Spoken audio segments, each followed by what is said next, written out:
Here's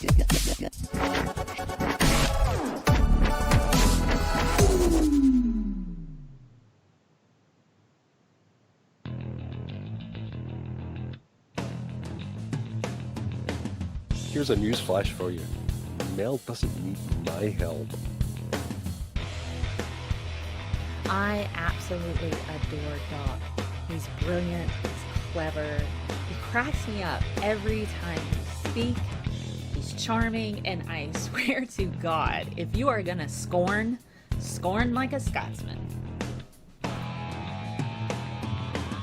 Have you seen any of her videos? Or is this just a thing that you're trying to do this divide and conquer, that Mel needs my help because I have testicles for some reason?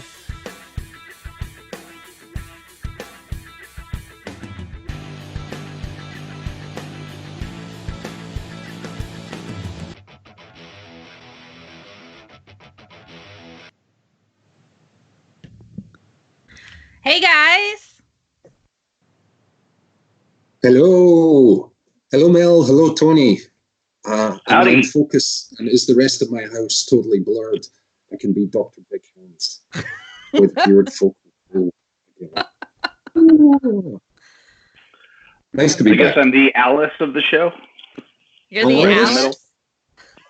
I was going to say Lucky Pierre. Like the Brady actually. Bunch. Why not? You know, Lucky Pierre, is that too dirty? You know, I don't understand all of your references. And then when I go look them up on the internet, I learn things. Horrifying thing. When I drop in the Dirty Sanchez donkey punch maneuver. I do this for the code watchers of the show.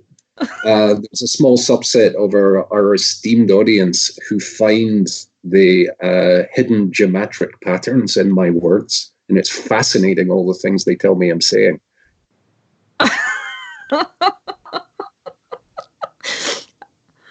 142. 142. Oh, goodness. So today, Tony Reed has been kind enough to appear on our show today, it seems. Why don't you tell everybody who you are, what you do, what you love, what you know, in no particular order. Just go for it.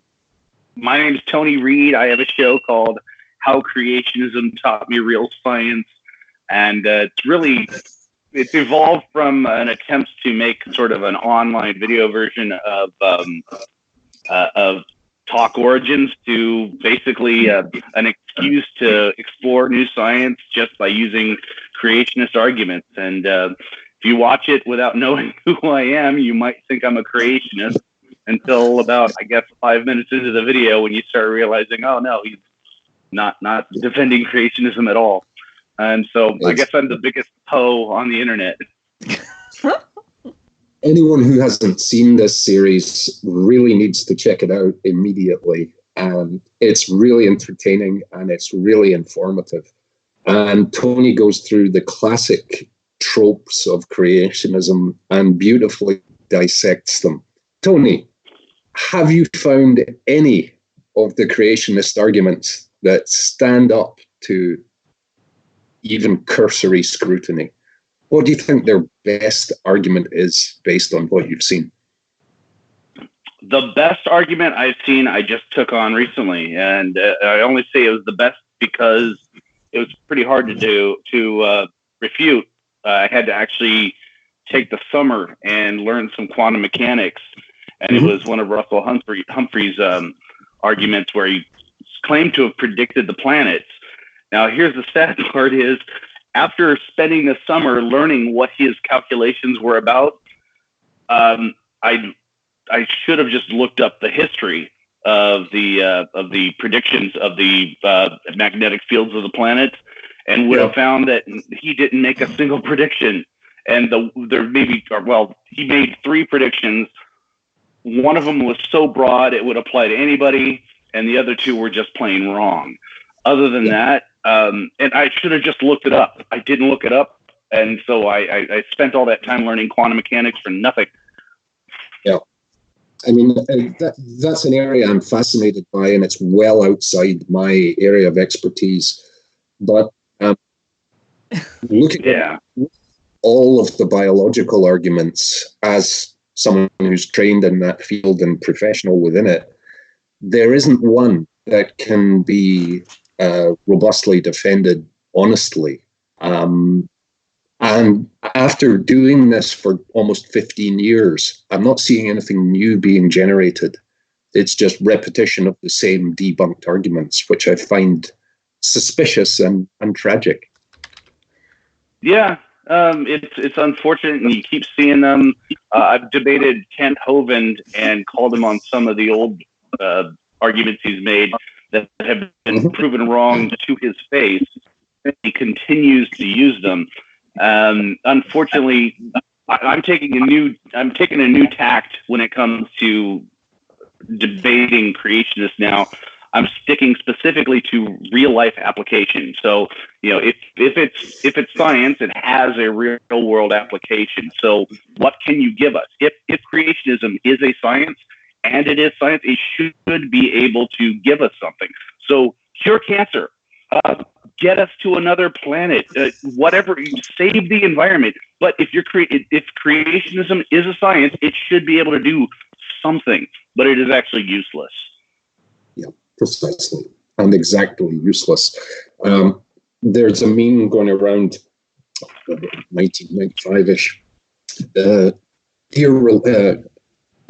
Dear religion, while you're discussing which chicken it's okay to eat, we're busy exploring Mars. And that kind of sums up the value difference. I'm not saying religion is fundamentally without value. I don't think that but it's fundamentally without scientific value because all of it is outside of that. And I love when they try and say, well, the Bible and science and medicine, it's all there. I'm like, no, it really, really isn't. Not even slightly. Well, it's there after you've already discovered it. That's the thing is half the things that they talk about. This was in the Bible thousands of years ago. Yeah, but why didn't somebody look at the Bible and say we should expect this? No, what happens is we make a discovery, and then only afterwards does somebody come back with the Bible and say, "Oh yeah, that was in the Bible all along." Well, it was useless, wasn't it? Self-rationalization is very much the same as the fulfilled prophecy. It is only fulfilled when something that kind of fits happens eventually in a non-time limited discussion. Yeah, it's very strange. Yeah. But I do love the scientific method of adding up all the ages and going back 6,000 years. That's totally realistic. At least they tried. They did. Good, strong effort, and they tend to hold on to that a lot. I have not argued with creationists, but having been a teacher of evolution, it's like I don't argue. I'm jumping all over the place, but Zoe's on top of it. So, but having been a teacher and teaching evolution, there's a lot of resistance, that cultural resistance, but I just would not argue with my students because once I started arguing, then that meant that what they were saying was equivalent to what I was saying. And so it's not really the same in any capacity. But I would acknowledge their beliefs, but I wouldn't allow it at the table for discussion. So, but that's a different environment, that's a completely different environment from what, Tony does or, like what you do. So, I go about it a completely different way because I'm just like, I'm not going to debate. I'm not going to argue it. I just don't see the point. Very much agreed, Mel. I mean, I gave up debating evolution with creationists for the same reason as I don't debate whether water is wet. There isn't a debate. This is a fact. Evolutionary process is a real thing, demonstrable, measurable at the molecular level and all. None of that happened because Jesus in the book, fuck you, is all I really have to say to that. I'm going to make fun of you because your ideas deserve ridicule. Well, my feeling on it is that the two of you are actually scientists, as far as I understand, and if that's the case, you got no business debating creationists. Leave that to me. That's my job. I've got free time. You are out doing something. I was told yesterday that making genetically engineered T cells that eat cancer is the same as the Nephilim mating with the women and the thing and the giants and whatnot in the Bible. And it's bad because reasons. I'm like, tell that to the children that aren't dead then. It's not bad for them. Exactly. Yeah. I don't understand some of the arguments that I see. Speaking of which, I have different videos that we can watch, guys. Can't so let me ask you, because we've got several different riff videos. Now, here are your options. We probably have enough time to watch all of them, but I thought you might want to pick. Okay. The first video is 3 academic professors debunk evolution. That's the first one. The second one say creationists say a dino skeleton debunks evolution. All right. Cool. The third one is a preacher talking about how Darwin is debunked. Okay. And the fourth one is a live music video of a song called Didn't Come From Monkeys. I think Tony should. kind of a hard choice there. Your choice, Tony. I would say probably the one I wouldn't want to watch is the preacher debunking evolution. Other than that, they all sound really good. Okay. How about we start with the 3 academic professors debunking evolution? How about that? Because I see we have some really awesome people in the chat who are evolution enthusiasts. So I've got a prediction for this video. Spoiler alert. They don't. They don't? You don't think they do? I don't think they do it at all. But let's find out. So let's go over to our 3 academic professors debunking evolution on the movie screen. We got a movie screen, so it's pretty cool.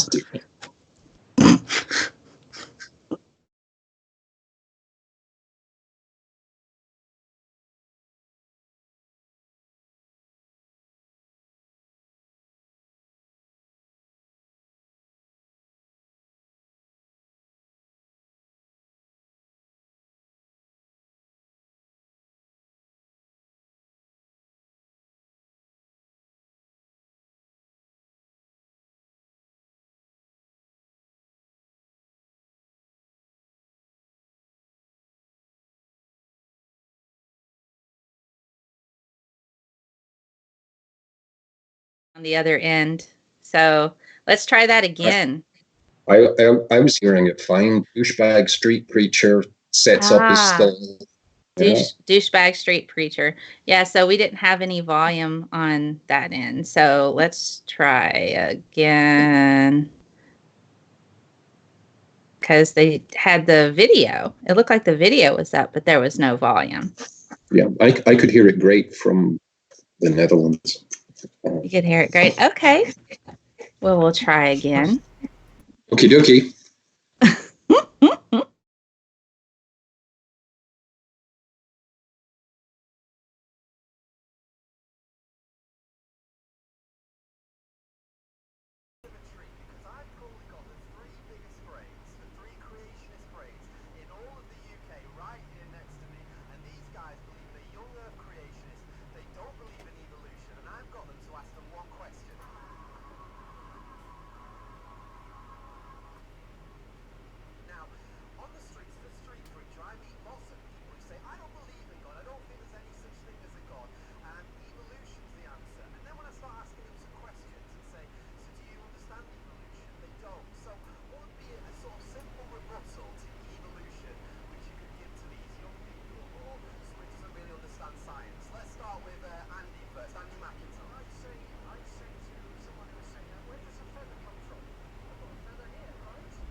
So they're having a hard time hearing it in the chat.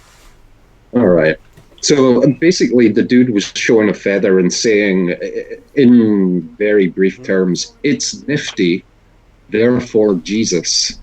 This is the irreducible complexity argument, which isn't an argument. It's actually an assertion based on incredulity. This is too nifty for me to understand, therefore magic. And that's an intellectually dishonest and non-robust position. So that's that guy out. He didn't disprove dick all, except perhaps his understanding of logic. Actually, and you know what? That point of view is completely antithetical to any progress we ever have. I mean, the people that said it's impossible for a person to fly, I mean, they thought it was a miracle that that birds could fly, and then all of a sudden, somebody else, the Wright brothers started their first flight. Every time you hear a biblical argument against something from incredulity, it's always a step in the way of progress. Precisely. I mean, from the scientific perspective, when you see a phenomenon that is inexplicable at present, that results in one response. Ooh, that's interesting. Let's have a look at it. Let's try and understand it. And so far, and I'm just saying so far, throughout human history, when we've actually dug into the cause of phenomena, magic has never been the correct answer. Not once, ever. So if you're stating that feathers are fancy and nifty, therefore Jesus magic, that's absurd. And again, intellectually dishonest for someone who claims to be an academic and a scientist. Yeah. If we accepted the idea that miracles are the reason for things, we wouldn't have cures for any of the diseases out there. Well, that's true. I think also it's this, I think I kind of agree with Doc in that they're trying to touch on this is a complicated situation. There's multiple types of this protein. Therefore, it can't be evolution because of all of these different types of proteins. Yeah, and if you ever want to challenge this position, ask a searching question, which is, okay, let's assume that a certain level of complexity does infer magic and Jesus. What is that level of complexity? Define it. At what point does magic become required? And interestingly, it's in things that are novel or relatively novel discoveries, new systems that aren't fully understood. And it's progression into a smaller and smaller gap of non-understanding, and that's where the magic lives. But unfortunately, that's really not how anything works. And I would love it if magic was part of our thing. I wanted to be a wizard when I was a kid, but I'm a biochemist, and there's no magic involved. There's no magic involved? Are you certain? Because everything's blurry behind you. That's clearly magic. That's clearly not science. I mean, it's cool knowing how stuff works at the molecular level, and it's really exciting to know that. But again, there is no magic involved. We're talking about micromechanics based on how elements behave, and complexity being an emergent function of chemistry, which it really is. And at this point, I can hear the creation.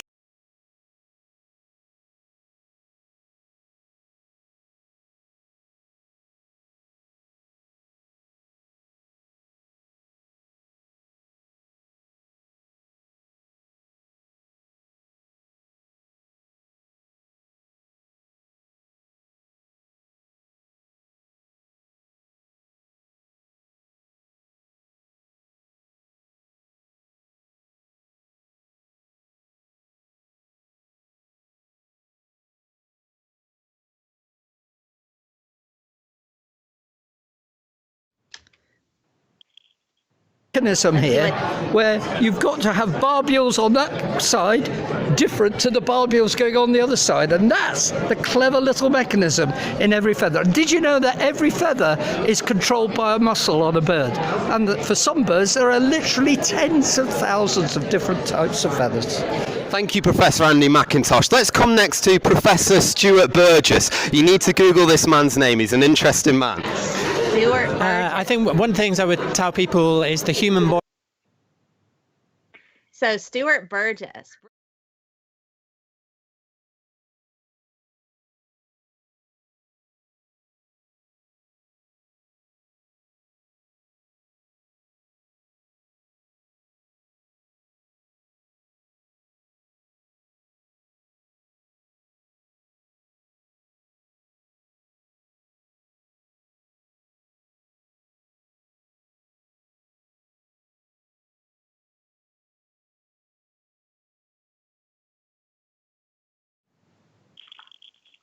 Body is full of amazing design and irreducible design. This is a kind of design where you need lots of components simultaneously for that system to have a useful function. So, for example, in the knee joint, we have a mechanism. This is a parallelogram 4-bar mechanism, but if I invert that, I get an inverted 4-bar parallelogram mechanism. And if you have a healthy knee, you have one of these in each of your knees. These red bars are the cruciate ligaments, and they guide the knee. You also have a cam mechanism, the way the bones roll over each other. But this is an amazing design, and all engineers know that this 4-bar mechanism cannot... Stuart Burgess, biomimic.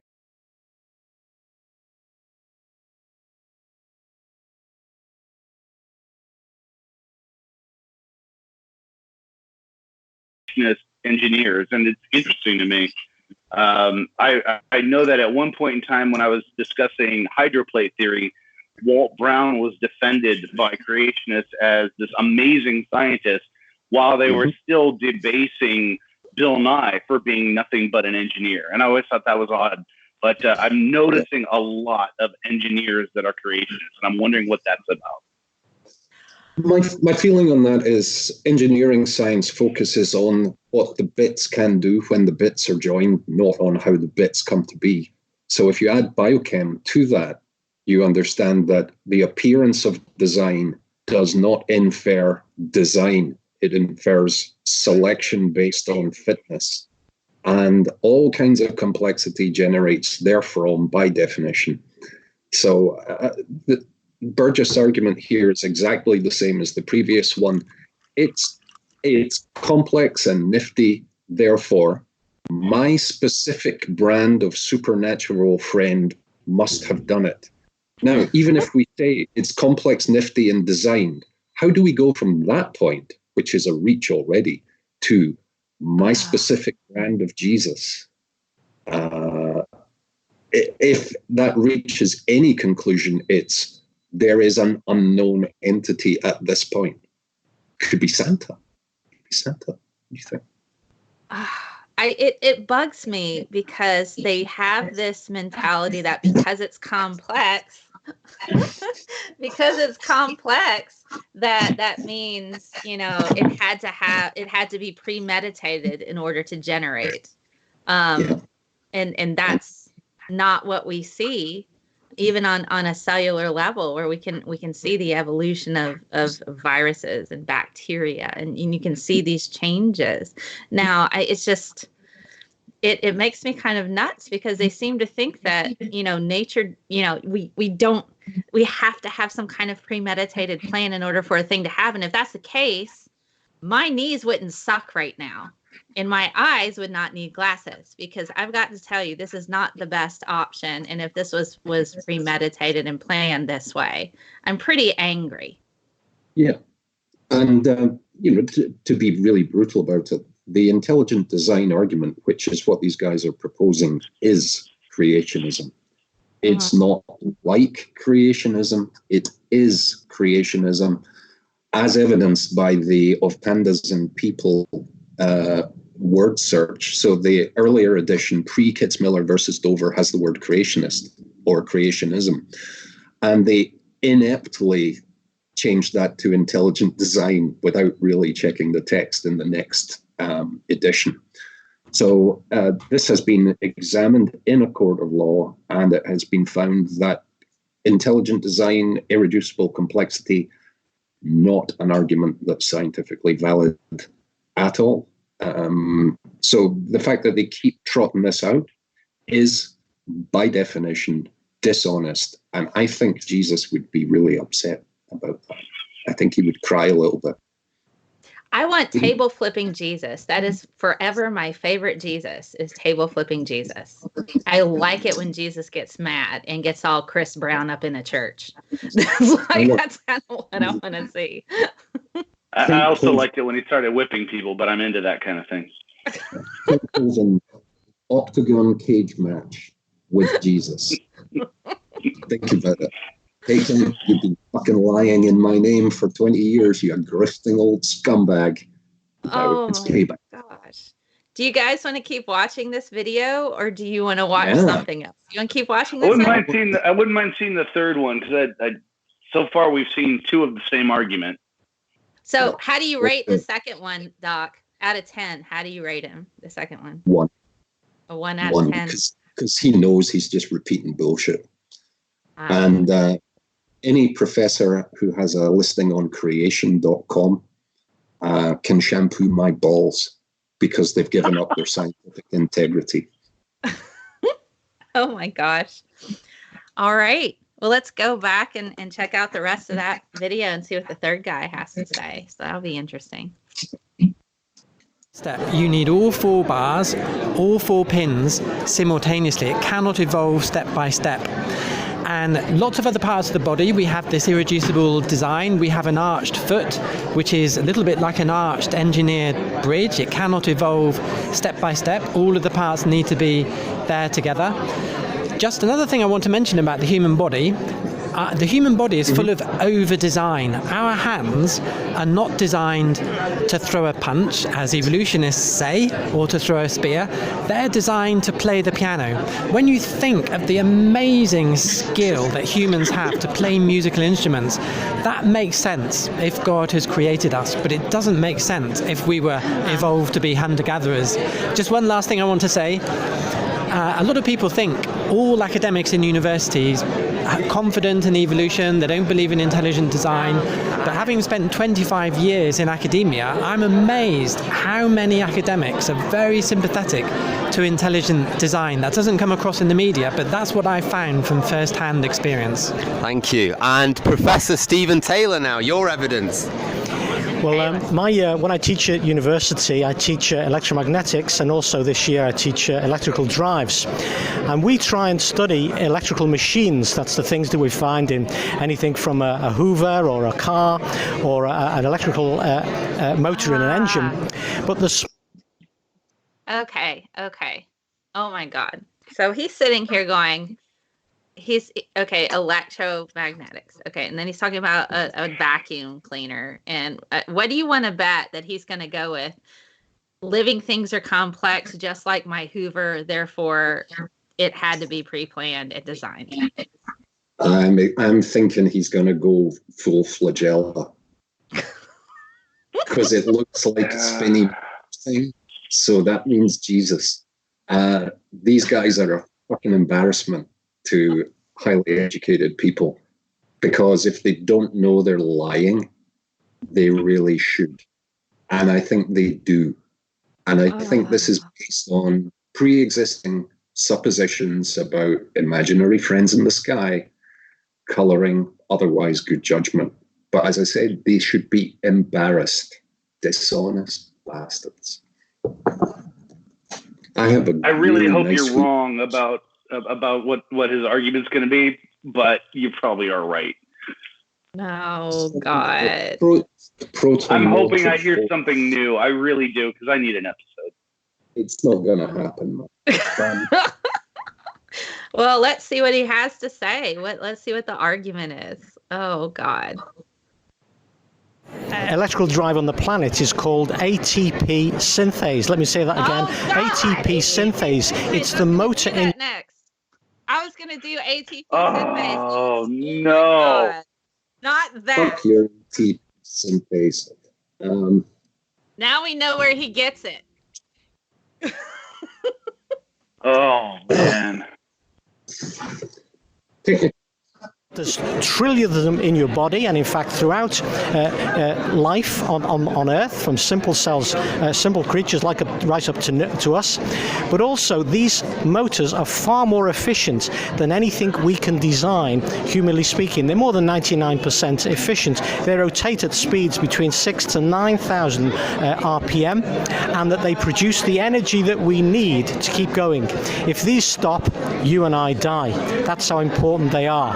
Now, the problem for evolution is this. Not only are they irreducibly complex, as Andy and Stuart have just mentioned, but also that you need to be alive for the evolutionary process to work. And without one of these things there, you would be dead. So it's a real chicken and egg at the nanoscale, and it's got all the hallmarks of intelligent design. The last piece of design I would, argument if you like, or evidence for creation is this. No one has ever seen a computer program that's been produced by a random process, because random processes cannot produce sophisticated levels of information.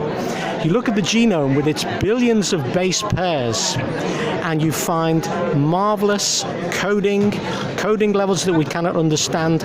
How is it possible that an unguided process such as evolution could produce something like the genomic code? It just doesn't stack up.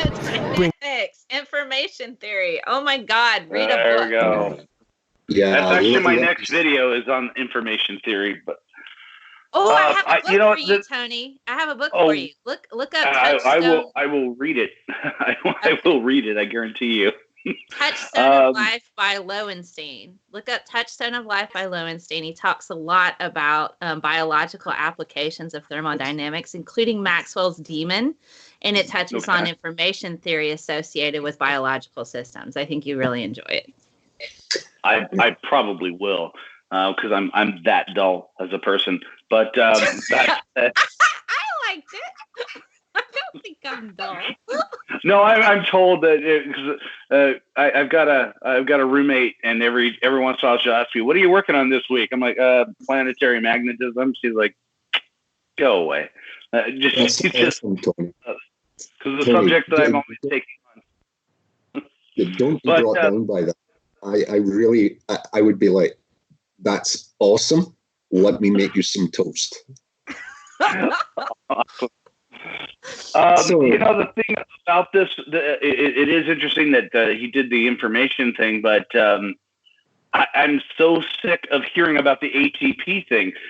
ATP, all you have to do to refute that is find out what organisms in the world are alive and don't have ATP and don't have mitochondria in their system.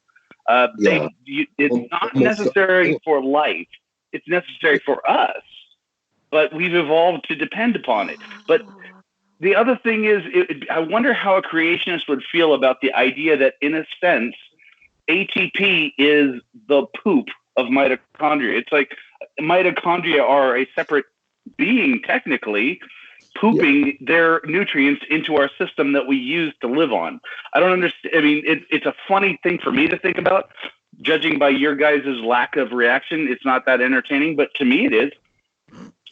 The argument that the professor non-biologist is making about biology is, again, entirely bogus. Tony's point is well taken. The system that he's talking about is not essential for most life on the planet. That is non-eukaryotic life.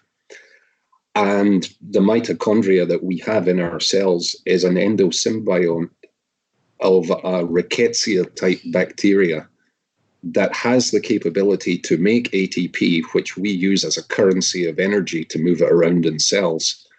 And that's it. And that's all. Magic not involved. And everything that this doofus just came up with is focus.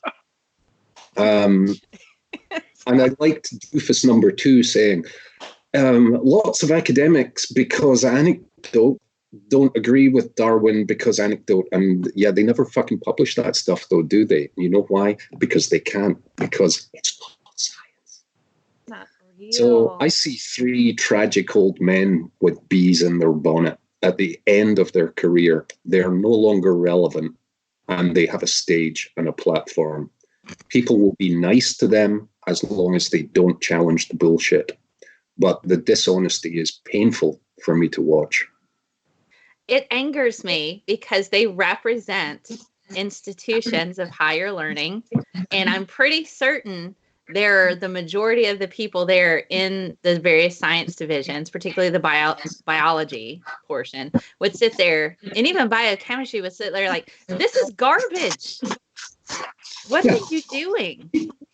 I mean, the arguments that they're positing make sense as challenge questions at the top end of high school biology. But once you're into an institute of higher learning and you have an understanding of what these concepts actually are, none of them are even remotely credible. And these guys should be embarrassed. But I guess they're doing it to save our souls from imaginary goblins or some other great reason like that. Gosh, I just want to get rid of the sock gnomes at my house. I would really like somebody to like come and get rid of the sock gnomes that keep stealing my socks. That would be nice. Yeah, well, every time they steal a sock, they also steal either the top or the bottom of one of your items of Tupperware. They're horrible. Right. The lids. But I gotta ask a question. There's a PZ Myers that you just talked to in the chat. Is that really the PZ Myers? Yeah, he's been on our show before. He's a friend of mine. He's great. Thank you, the show. Oh man. Okay. Well, it's great to see you, PZ. Wow. It's great to know you're around. Thanks. He was on one of our first episodes of Our Audacity. I wonder, we have to have our Viking Christmas at some point in time. We actually talked about him being Odin, Father Odin. And then we were going to have get all full, Viking and have a bonfire and, cover ourselves with blood and just, drink to our ancestors. I just watched one of your lectures, dude. I just watched one. I enjoyed the hell out of it. It was awesome. And it was about information theory, just in case anybody wants to know. And in response to doofus number 3, you know what? If you actually set up an evolutionary algorithm in a random code generator, it's amazing the kind of shit that things generate practically without design. And the concept that evolution isn't a guided process. No, mutation isn't a guided process. No. Selection is the guide thereof. The stronger the selection, the more the direction, the changes and such like. Yeah, we know this. This is a thing that happens measurably, repeatably. Happens all the time. I don't know. I'm thinking we might need a good musical interlude to try to get through that. I think we need to watch the song "Didn't Come from Monkeys." I'm not certain who the band is, but I hear that they're an up and coming group, and they got some sick beats and some really awesome music. Maybe Hannibal and Monty could use some of their stuff. So let's have a look at "Didn't Come from Monkeys" live performance. Find the secret of life. They spent $4 million. That could have helped this worthless ride.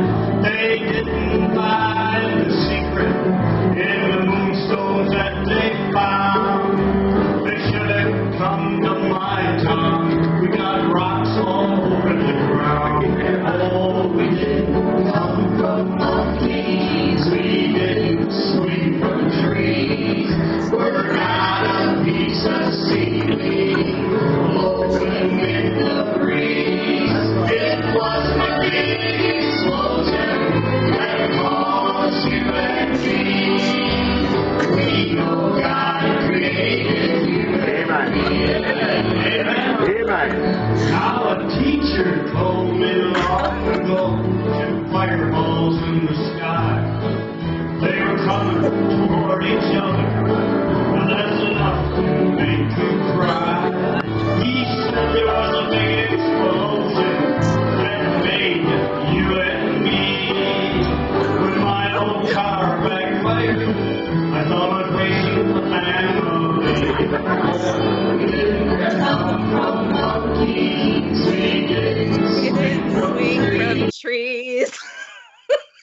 Well, you know what? That's horrifying, but I am really glad to finally see President Trump's Lounge Act. I'm quite impressed. He's got a good voice there, you know. So, any scientific thoughts? We didn't come from monkeys. We didn't swing from trees. Jesus. Okay, let's rebut the fuck out of this. There's some messed up things about that anyway, because as a kid, I swung from a tree. That's part of growing up. So I don't understand why they say that kind of stuff. But I'm also more willing to forgive that, because these are not scientists. These are not people that have spent their entire life using the scientific method. They're average, everyday folks. And so maybe they don't get what science is, and they are still dangerous. But at least I'm willing to forgive them for, they're just average, everyday folks. And most of us, I think I'm pretty adept intelligence-wise, but there's some, I couldn't fix your furnace. But one of them probably can. And I certainly don't have quite the charisma that they probably have. I'm more willing to forgive them for that. I cannot forgive the scientists we saw in the last video. Yes. 100%, Tony. These seem like nice people. And you know what? Being wrong isn't a crime, and it doesn't make you a bad guy. You know, Being I want to know what's simply wrong while grifting money, while knowing that you're wrong, makes you a scumbag, though. So, yeah, I totally agree. We didn't come from monkeys. Well, we kind of did. We had a common ancestor, and they got better at being monkeys, and we got better at being people. That's how it happened. I make a point of swinging from trees at every opportunity. I think it's a great thing to do. I don't understand what the hate is with swinging from trees, because I really like monkey bars. I mean, we do have an entire playground thing called monkey bars, and you're like, oh my God, I got to get on the monkey bars. And then you go from bar to bar and you hang upside down, and we try to do flips sometimes. And then sometimes that went really, really wrong because gravity and landing. But, you know, still, it's why is all this elitist type of thing thinking that we don't swing from trees? And honestly, I want to learn that song now so we can sing it from time to time, Doc. I think that's important. And you know what? The last time I went to a kind of cool zoo with the whole ape enclosure and whatnot, I was with a 3-year-old, and we're watching the chimps. They're not monkeys, they're apes. And he's looking at me, and I'm looking at him and going, yeah, they're basically us, dude, behind the glass. That's kind of, and he's totally getting it. It's like, that's a baby. You're like, yeah, and that one's like you, and it can walk, and its mum's over there, and that's its dad. And all right. It all makes such perfect sense. And when he's 5, I'll teach him about chromosome 2, and it's like, yeah, they're our cousins, brother. And I'm actually in favor of personhood for the great apes. I think they're all people. Orangutans, I've had better conversations with an orangutan than with most people that I know. Goodness. And they're funny. You can interact with them. They'll fuck with you just for fun. And it's lovely. So I think it might be a good time to check out our latest commercial from our newest sponsor. I should kind of preempt that a bit. So I want to kind of take a moment. We do have a new producer. I don't know if you guys saw the little Sting video with Tronic Monkey Pants. She runs Hannibal and Monty's show. So we got some glitches going on because this is the first time we've had a stream with them running this show. And so we're working out some of the bugs. So we appreciate your patience, guys, in the chat, but I'm really excited. I think this is going to be awesome having them on. So with that said, we have a new commercial from our latest sponsor. It's kind of apt. I know a lot of people out there have a hard time finding a museum or a park to take their children to kind of suit their individual biases. And so So we have a new sponsor that's going to help those folks out. So let's have a look at that.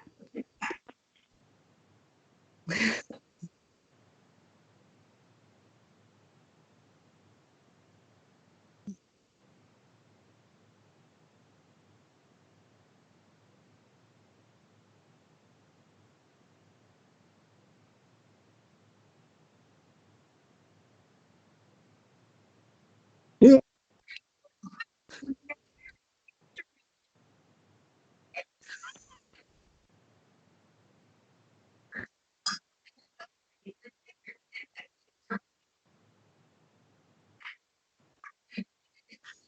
No sound.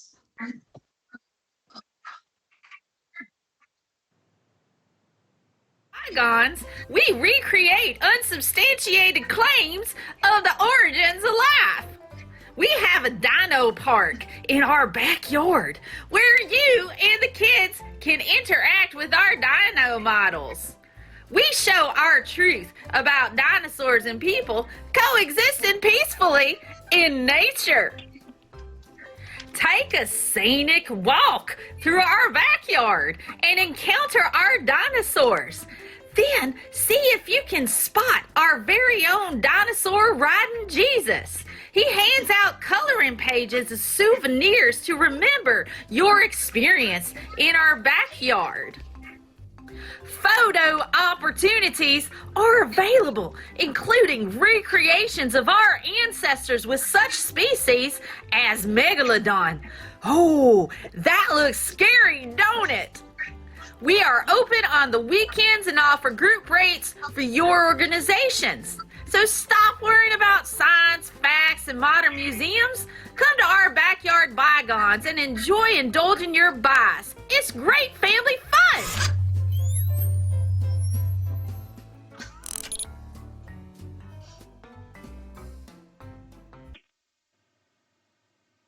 Why did you do that?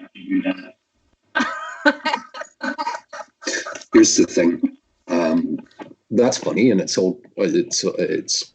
interesting and funny. And the thing about it that makes it really funny is it's absolutely an accurate representation of Ken Ham's Creation Museum, which does have the raptors eating vegetables next to the kiddies and and he's just revamped it. So it's basically a book with an entry fee now because it's all just written on the walls.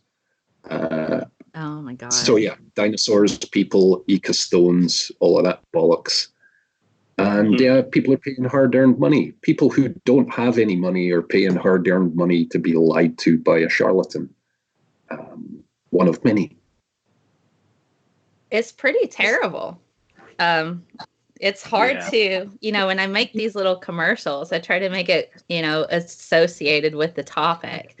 The last time we've talked about evolution, I think at least one other time with Nate Brody, where we talked about the law getting involved in evolution education. And we had Dr. I am biased rewriting textbooks, which is a thing that exists.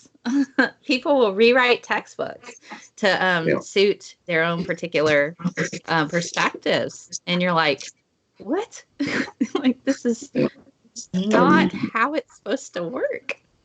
I'm very much in favor of living in a culture where people can pay money to do things that I don't agree with, that aren't what I think are real or factual. I think that's very healthy. What I would prefer in the US is that when church businesses make profits, they actually do have to pay taxes. Yeah. Now, the Ark Park is both a for-profit business and a tax-free church. Yeah. Which sounds a bit fraudy to me, really, a little bit fraudy. Yeah. Or if I can have an atheist business and say it's a religion and have tax-free status, let me do that. You can't have both, really. I'm just saying. My point of view on that is that I don't mind churches being tax-free as long as they're not a voice in the government. But once you're a voice in the government, you need to pay your admission price, just like the rest of us. Yeah, exactly. And when it gets all fraudy, like the tax benefits that the ARC Park gets, as well as the tax-free breaks and the various trades that have been made that are very far from legit, it sounds like a criminal conspiracy to me. But then maybe I'm a purist when it comes to the law. And I don't live in America, so I should shut up. You are absolutely entitled to your opinions. I mean, it's fine. You can express your opinions freely here without fear of getting told to shut up. If I think you go over the line, I'll be like, Doc, dear, bring it down. Yeah. I think Ken Am, Kent Hovind, Ray Comfort, Eric Hovind are charlatans of exactly the same stripe. They are duplicitous bastards and don't care about honesty. They want your money. They want all of your money. And in Kent Hovind's case, he wants a nice little cult to do his bidding in his retirement years. And he seems to have it. I've got to say something about Kent Hovind is, he lost his home, he lost his wife, lost his family, lost his ministry, somehow was able to construct a whole theme park. Where did he get this money? Who's giving this to him? If you look at the theme park, and I agree, I mean, he's tenacious like a freaking roach. The land was gifted to him, and the theme park looks like the kind of theme park you could build in Grandpa's backyard with a couple of water kegs and a hose pipe. Maybe I'm downplaying it, but one feature that it has as a theme park is a total absence of liability insurance. It's all at your own risk. So it looks like a theme park as a front business for a nice little cult compound. Come on over. We need a new thing, and you can do this. And I'm going to volunteer. I'm going to go down there and see what's going on. Yeah, you're right. I also when I did my video on the conspiracy to convict him, I pointed out a little thing about how one of his first museum was closed down temporarily because it didn't adhere to local zoning restrictions, and he said that the zoning restrictions, they violated his heartfelt religious beliefs. And the zoning authority said, look, the Bible also says, render unto Caesar what Caesar demands. And right now, Caesar demands a building permit. I thought that was brilliant.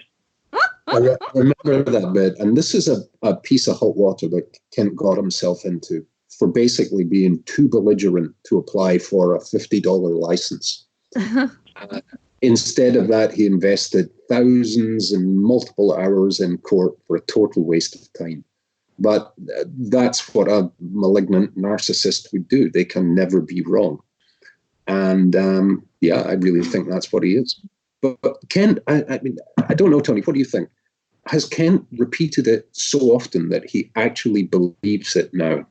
Or is he a bald-faced liar? I'm thinking that he believes his shtick now. I'm getting the feeling he believes it too. I've debated him, and he believes it quite unflinchingly. It's not even a moment's hesitation. He definitely believes it. That's what I think. Yeah. Even when it's laid out for him why he's fundamentally incorrect, and I find that quite fascinating and actually quite terrifying. It's like, you've proved that I'm wrong, but I'm not wrong. Cognitive dissonance is fascinating. Oh, God. I still don't know why he takes my phone calls. Let's guess, shall we?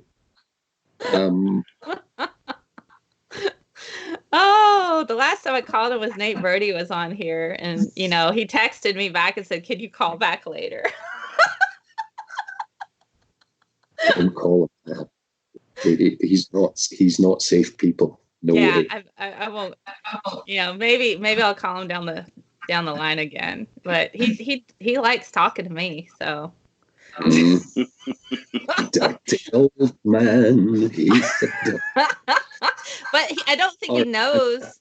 I say that I'm Melody and I'm a teacher and I'm developing unit on dinosaurs and I want to get his information on the thing, which legitimately I'm morbidly fascinated with what's going on upstairs. How can I not be? And so I'm like, ask him questions, and then it just goes off the rails, and you're like, wow. He's absolutely insane. Like barking full bore, well out there. And I'm going to go out on a limb here. I don't have any evidence to back this up, but I'm speculating based on every other cult. I'm going to go out on a limb and say there's some serious jiggery pokery going on down on the Hovind Ranch. And there's some nasty things happening. And just fill in the blanks with your fevered imagination. Oh boy. Do you think I start thinking animals are involved. I don't know if that's the case. I don't I think there's some biblical stuff going on there. And he was at one point trying to encourage fertile women to go. So there's this kind of generational breeding Qureshi thing as well. But dude, if you're going to invest in a cult, you can trade up. I mean, Hovind is like, that's the Walmart cult, right? That's the lowest form of cult. I mean, you do better. If like Chris Evans or Chris Helmsworth or something was like on Team Hovind trying to get women to go down there, that would probably be a better draw. Or Robert Downey Jr. or Idris Elba, somebody be like, let's bring all the women here, like the straight women, maybe even gay women. Maybe you can throw in like, oh gosh, there's a really pretty gay lady. Get Ruby Rose, get her. She's androgynous, RuPaul. Yeah, but that's not happening. We've got Bubba and Junior and Great Uncle Kent down in Ashland, Kentucky, trolling for the women's to grow the cult. I mean, no. Sounds a bit creep show to me. Just a tiny bit rapey, a little bit fraudy. I don't have enough brain bleach for this. I'm not taking the kiddies there. Never happened. I wouldn't go there at all. They would either burn me or try to make me not evil. And so, like, we're going to have to hit you. They get all, like, Bill Larson on me, smacking Bibles on my head until, like, the red went away or something. I don't. You know what? I think I have to go now. I think I have to go there because it's going to be like Children of the Corn, driving slow into the compound. And these eyes peeking at you. Isaac, he wants you to. Red eyes from the trailer homes. That's God. Good movie, actually. Hovind of the Corn. This is almost. Have you guys seen Red State? If you've not seen Red State by Kevin Smith, it's the most non-Kevin Smith film you could ever watch. It is harsh. I actually saw it when he took it on tour, and that was the first time I met him. And it's essentially, if you can think of Westboro Baptist Church, except with guns. Nice. In their own compound. So that was a harsh movie to watch. It was a harsh movie. Yes, I dare say that's probably one of his best films. And I love Dogma and Clerks. He's fantastic at comedy. But if you haven't watched Red State, oh my God, that is an amazing film. And, and Kevin Smith is a Christian, but he's not like a traditional Christian. But I don't think he's a Christian anymore. You don't think he is anymore? Okay. I think he's slowly become an atheist, like a lot of us. But he wanted to make a film that to where, in what he said with that film, he wanted to make it feel like whenever you're like sitting comfortable in a chair, he just throws you out of it and then you get in another chair, and then he just throws you out of that one. And that's exactly how it feels. It's an amazing, it's very dark, Doc. You might like it. It's very dark, but it's super, if you can imagine, fundamentalist Christians that go full on murder spree in their own concept. I mean, but that's not fiction. No, it's not. Every day. Yes, it gets into if they start shooting back at the FBI and that sort of thing. But it's just again this has happened. I know. Here's a reflection. He did one of his evening with Kevin Smith's. He did one of them where he actually talked about the writing of that. I don't remember what it was called, which one it was, because I mean I do watch them all. But he talked about how he wrote that movie and the ways he changed the story as it went on. And at the very end, he was getting stuck. And he was like, I have this scene right now where the rapture is supposed to happen. And I don't know what to do. And his friend, whoever it was, and it was somebody famous, said, write the rapture. And that's, that very end part where you start seeing, lights coming up. That was all no part spoilers of though. Don't spoil it if you haven't seen it. There was a debate on if the rapture scene that was huge, and at the time he was doing a podcast while he was filming it called Red State of the Union. By the way, he mentions me a couple times, guys. If you listen to Red State of the Union, Smith? Yeah, I met him, dude. I hung out in his living room. I'm in love. Oh, that's awesome. I have his shoes right here. They're like, he gave me his shoes. Yeah, and he signed it. Melody, I feel we're Twitter married because we met on Twitter first and then we hung out. It was awesome. Oh wow! I've always felt like he was the filmmaker of my generation. Like he represented me. Starting with Clerks. The very first time I saw that, I made everybody I knew watched it, and everybody I knew didn't like it, but I made them all watch it anyway. It was great. We blast, yes. Okay, well, I'm envious. Yeah, Red State of the Union. He mentions Your Melody One. That was my Twitter for a while, and that's how we communicated quite a bit on that. So, search on Twitter. I don't know. That one's locked now. That account's locked because of weirdos. But you can find him. You should still be able to find his tweets to me if you search it on Twitter. Totally going to. It's pretty awesome. So back on topic. By the way, watch Red State of the Union, or just Red State. Yeah, not Red State of the Union. It might as well be, but it's Red State. It's pretty awesome. So do check that out if you want to get a eye full. So what's the next video? Next video. We have one more video we can watch. Creationists say dinoskeleton debunks evolution. Oh, cool. What's your bet, Tony? I can't wait. Crystal ball, what do you think this is going to be? Soft tissue, skin, or a petrified cowboy's leg in a boot? Oh no, you know what it'll be? It'll be the Carl Baugh footprint with the dinosaur footprint, the Acrocanthosaurus. Nazi tracks. Oh no. It's just so cringy. Oh, can't wait. All right. Well, let's have a look at that video, the dino skeleton, and see what they say. Researchers at the Creation Museum in Petersburg, Kentucky, believe a dinosaur skeleton could be the key to proving evolutionary theory wrong. Ebenezer, the Allosaurus, was unveiled Saturday. The museum says Ebenezer is one of the most well-preserved Allosaurus skeletons ever discovered and says the way it was preserved proves their theory on the Great Flood. It was unearthed in Colorado. 10 feet high, 30 feet long.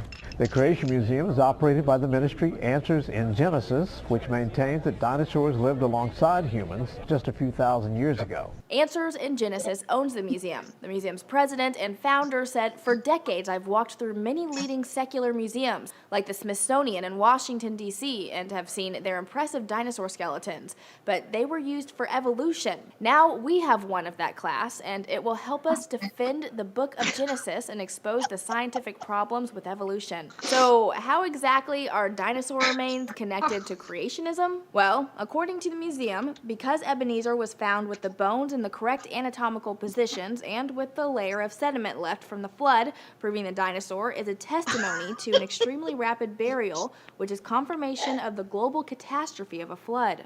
And a writer for The Wire talked to a professor of... Stop. Oh my God. I'm being brutal. I'm going to have to chime in there. Okay. Members of the panel, esteemed members of the audience, what the fuck was wrong with that bullshit? It has sediment, so that means flood. Yeah, there's always the leap. Now go through the reasoning. It'll lead you into it. It's a dinosaur. It's a fossil. We've got all of it. It was somewhat articulated, and it was buried in sediment rapidly, which tends to happen with things that get preserved.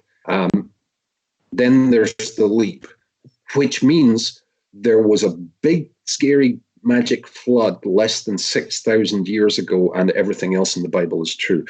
One thing that's a gross non sequitur. It says, this creature was buried rapidly before it was scavenged, which isn't atypical. You know, these are things that happen. So, yeah, it's not a logical progression in their argument, and it's freaking bogus. And I bet they don't date it, because that would cause them a really big issue, given that it's several orders of magnitude older than they think the universe is. Okay. I've never understood why creationists are hooked, or just they seem to be fixated on how long it takes for sediment to be deposited, when what they should be worried about is how long it takes for it to lithify.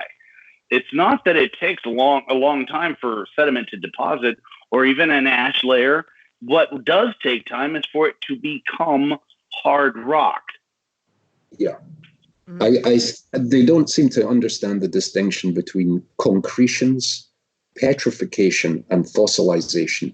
Concretion and petrification are covering a biological structure with minerals, whereas fossilization is replacement of all biological material with minerals, with the occasional exception of material that's encased within the structure of a bone. And that's very occasional and well understood. And Mary Schweitzer is very pissed that her work is being used by creationists. Oh God, yes, yes, she is. You know what's funny is you guys probably know I did an episode on her, but one of the things that really bothers her is that people paint her as if she was trying to disprove evolution, and that the entire scientific community shut her up. And she's like, that's not what happened at all. I mean, granted, what she found was atypical, but we'd already seen several fossils that had soft tissue with them. They just weren't done through permineralization. They were, amber inclusions and such as that. She is, I feel bad for her, because, I mean, it's not like she did anything wrong, but she is painted the wrong way. And I love the argument. Again, the ineptitude is fascinating. Apparently, the scientific community colluded to close down Mary Schweitzer's career, which is still very successful. So if we wanted to shut it down, we really did a bad job. So again, demonstrably untrue. Exactly. Oh God. So I want to ask you, are you guys ready to take on a challenge? What challenge? Is it the Great American Challenge? No, it is. Although we have a Great American Home Store out here. I don't know if they have any challenges there, Doc, but if you ever come to the U.S., I can take you there and you can ask them if they have one of those. Well, the Great American Challenge is a dildo about the size of my arm. I remember you told me about that. And it comes in U.S. flag colors, and it's called the Star Spangled Rammer. And those colors don't run, Doc, so you shouldn't either. I love America. It's brilliant. Okay. I am definitely ready for a challenge. Okay, so the challenge is delivered by our resident alien Roswell. And so what he's going to do, he's going to present to you. Well, I'll let him tell it. Go for it, Roswell.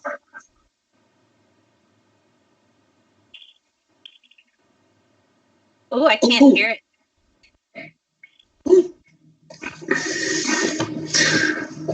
I can't hear him. Roswell's better silent, actually. I can lip read. Hello, my name is Roswell, and I'm here to deliver a challenge for our host, Doc Savage, and our guest, Tony Reed. How are you, Doc? Dazzling. Excellent. And hello, Tony Reed. Nice to meet you. How are you today? I'm doing excellent. Thank you. Wonderful. So, are you ready for your challenge? All right. Bring it on, you spooky little alien head. All right, Roswell, bring us our challenge. Here is your challenge.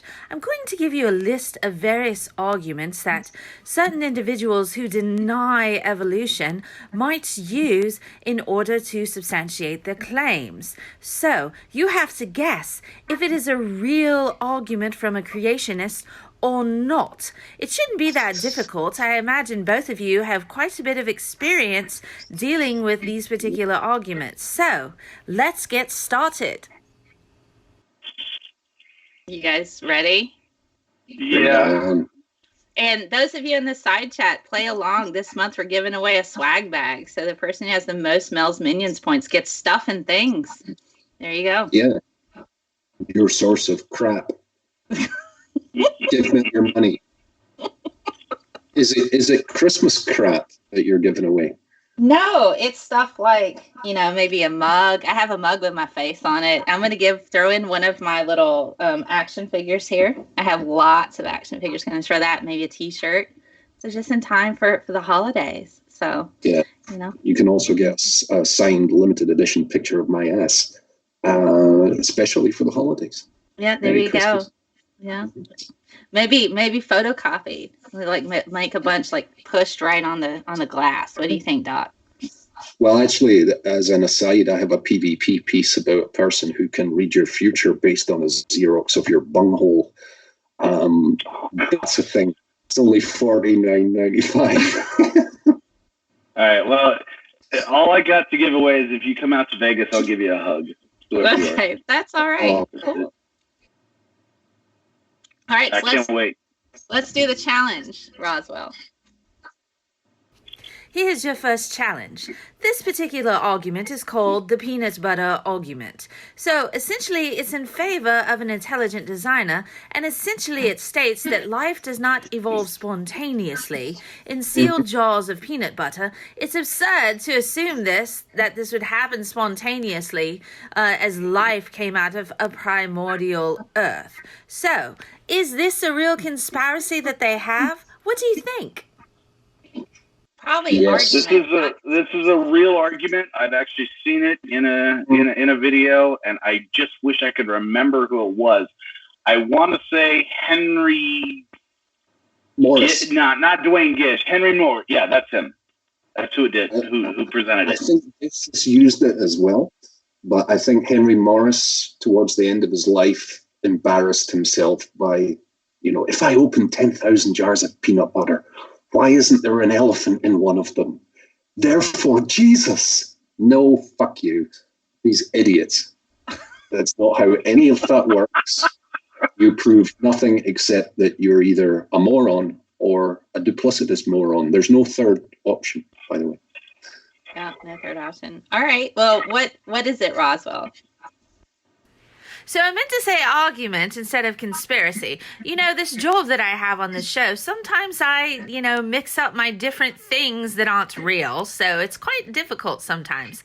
Anyway, this particular argument, the peanut butter argument, is a real defense that these individuals will use, because they say essentially that life does not evolve spontaneously in a sealed jars of peanut butter. So it's absurd to use, evolution. So you guys were right. Here's a science moment. So I set up a thing at one point where I synthesized an RNA based on previous work someone else did.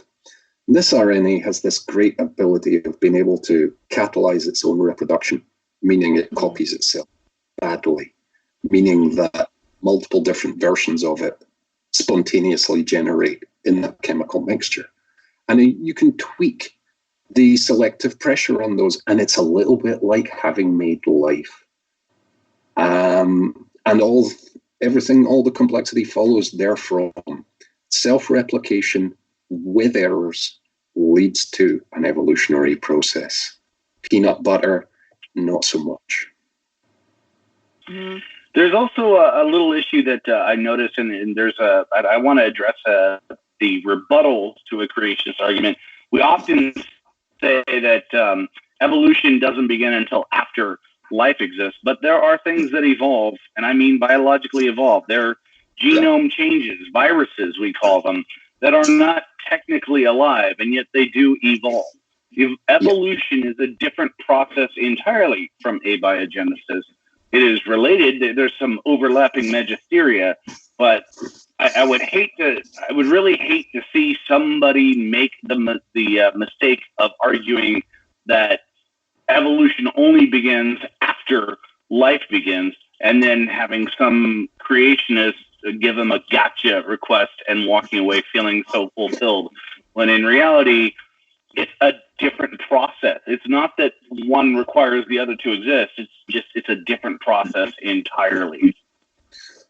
Absolutely correct. And it's a very important distinction. I think initially the concept of what constitutes something being alive isn't as black and white as many people think. Viruses are biological entities that reproduce, but not independently, and are not therefore classified as alive. In reality, the evolutionary processes of selection and diversification depend upon replication rather than being truly, quote unquote, alive. A molecule that replicates itself with variety will respond to the environment. And that's essentially all that evolution is. Yeah. Well, that's certainly fair. Very well fleshed out response, guys. I'm proud of you. You got that one right. Roswell has the next one. What's the next challenge, Roswell? Here's your next argument. It's called irreducible complexity. So here's the idea.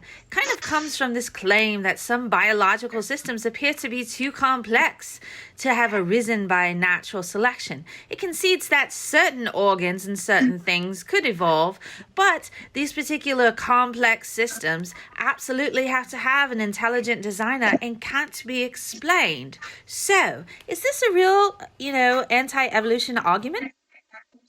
Mm-hmm. Yeah, I've done at least 6 episodes on it. Yeah. I think it's the argument. The God of the gaps, incredulity, fallacy, nifty equals Jesus. And again, we've gone through it. Even if they are correct, the argument does not get them to their preferred brand of supernatural friend. It gets them to an unknown entity. So their argument isn't correct, but if it was, in the most forgiving sense, it doesn't support the claim that they're making from it. So it's doubly invalid. The silly part about it, and this is where something backfired on me, I was debating somebody about you don't know how it works, so therefore it must be God.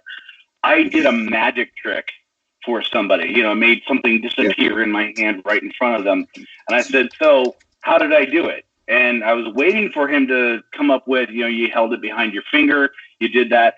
He literally said that I had sorcery. Like, I actually made it disappear. He didn't think that there was a rational explanation. And I was right there to show him, look, this is how I did it. And he says, I don't believe you. So imagine then the same guy, I'm standing there with a liter bottle of clear liquid, and I add 100 microliters of a yellow liquid to it, and the whole thing turns blood red. I can explain exactly what's going on there, but this guy, if I said it's magic, would probably buy it, right? Which is, it's intellectually easier, but it's not an answer that answers anything. I don't know, therefore magic. Stop, you know? Yeah. Well. So yeah, that's a real argument. That one actually is presented. All right. What's Roswell say? This is a real argument. It's a concept that was initially popularized by pseudoscientist Michael Behe. In 1996, he had a book called Darwin's Black Box, and it supports intelligent design. So his arguments essentially are that some things can be explained with evolution, but those that are irreducibly complex, those organs cannot, and therefore intelligent designer must have been responsible for it. Yep. And if you really want to see someone lose their dignity, their self-respect, and commit professional suicide on the record, read the Kitzmiller versus Dover trial transcript of Michael Behe's testimony. Michael Behe is or was a legitimate scientist, and he embarrassed himself on permanent legal record. Essentially, he was presented with an enormous pile of evidence proving his position on various irreducibly complex organelles and structures entirely bogus. And his response was, well, I haven't read any of that. So again, intellectually dishonest, factually incorrect, but 10 out of 10 for courage of your convictions. He sat there and delivered this embarrassing anti-intellectual response. And that was that for him. His scientific integrity is equivalent to that of George Purdom, as in 0. Yeah. God. Yeah, that's pretty rough. I mean, yeah, courage there, but also never really be taken seriously or possibly even work again, you know, in any scientific capacity, at least in academia. I can't imagine. Yeah, flagella, by the way, super complex, way too complex, must be Jesus, except for type 4 secretory systems and the evolution thereof. Irreducibly complex? No, they aren't. We don't know where they came from. Yes, we do. Again, the argument is vapid, and he should be embarrassed by it. Yeah. You know what? As far as that argument goes, especially the one about the flagellum, we can show that the basic. I mean, you can take away a lot, and all you have left is a type 3 secretory system. And I've had somebody argue that nobody has proven that the flagellum evolved from a type 3 secretory system. But there's two things I've thought about on that. Is that number one, that's not our job. We're not saying how it evolved. We're saying that it could be reduced to that. So it's not irreducible. And the second thing is all we have to do is show how it can evolve. Mm-hmm. You're saying it's impossible to evolve. So there's a discrepancy in what your standard of evidence is. There's probably 80 different ways, probably 100 different ways it could have evolved, and not all of them need a type 3 secretory system. Mm-hmm. When someone makes the positive assertion that something is impossible, that is by definition fallacious, because we are not capable of carrying out all of the experiments and all of the commutations of everything possible. So it's not really a good starting point. And again, evolution is a demonstrable, measurable, and increasingly well understood thing, confirmed entirely by multiple independent sources of information, including real life stuff that's actively going on right now. It works real good. You know, in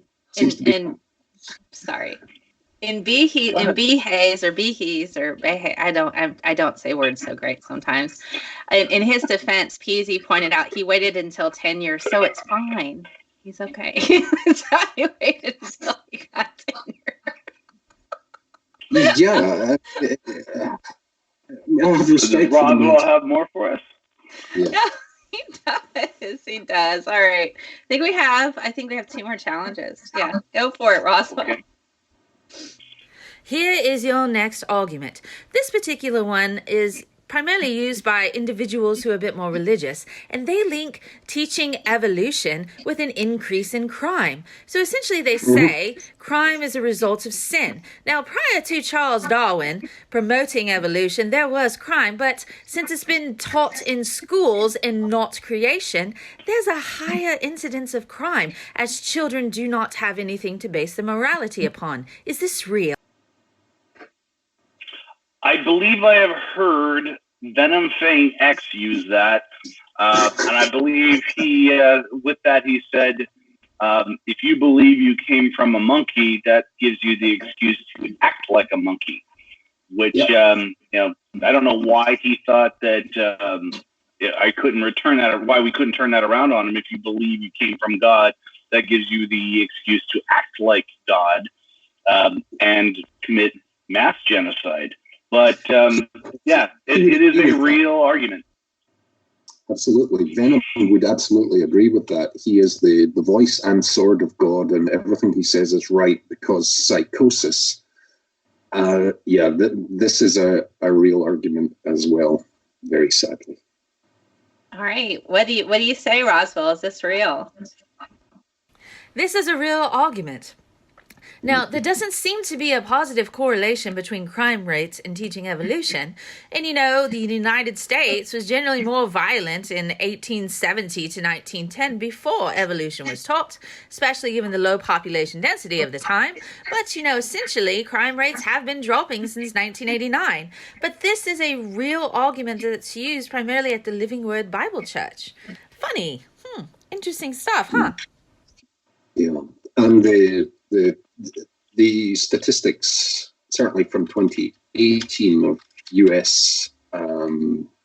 felons currently incarcerated, there's an overrepresentation of people who entered prison with Christian faith, and it's directly correlated with the heinous nature of crimes. So if anything, there is a correlative instance associating religiosity with both lower socioeconomic and educational standards and violent crime. That's not a causative link, that's a correlative association. So not cause and effect necessarily, but atheists being evil, bad people, Nazis, communists and such like, it's not really there. I do want to take a second, though, to point out that atheism and evolution are not the same belief. It's easier to be an atheist and accept evolution, but there are, in fact, people that don't believe in evolution and are atheists, as well as there's plenty of Christians who accept evolution. In fact, most people who accept evolution are Christian, and most people who are Christians do accept evolution. The vast majority of creationists happen to be Hindus and Mormons, or not Mormons, Muslims. Sorry, Mormons, didn't mean to insult you. So that said, I do notice, though, there is definitely a correlation between religiosity and criminal activity. One could go further and state that only after Darwin published Origin of Species did we start seeing slavery end around the world. A couple other things that are immoral have disappeared, but that just could be because we're evolving, not because anybody published anything. Yeah, we're getting better. So my understanding of evolutionary principles doesn't impact my day-to-day ethics.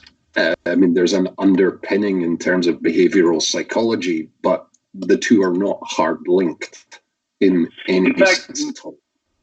In fact, Michael Behe actually accepts evolution. He just thinks certain landmarks in our evolution needed an intelligent designer, but he actually even accepts evolution.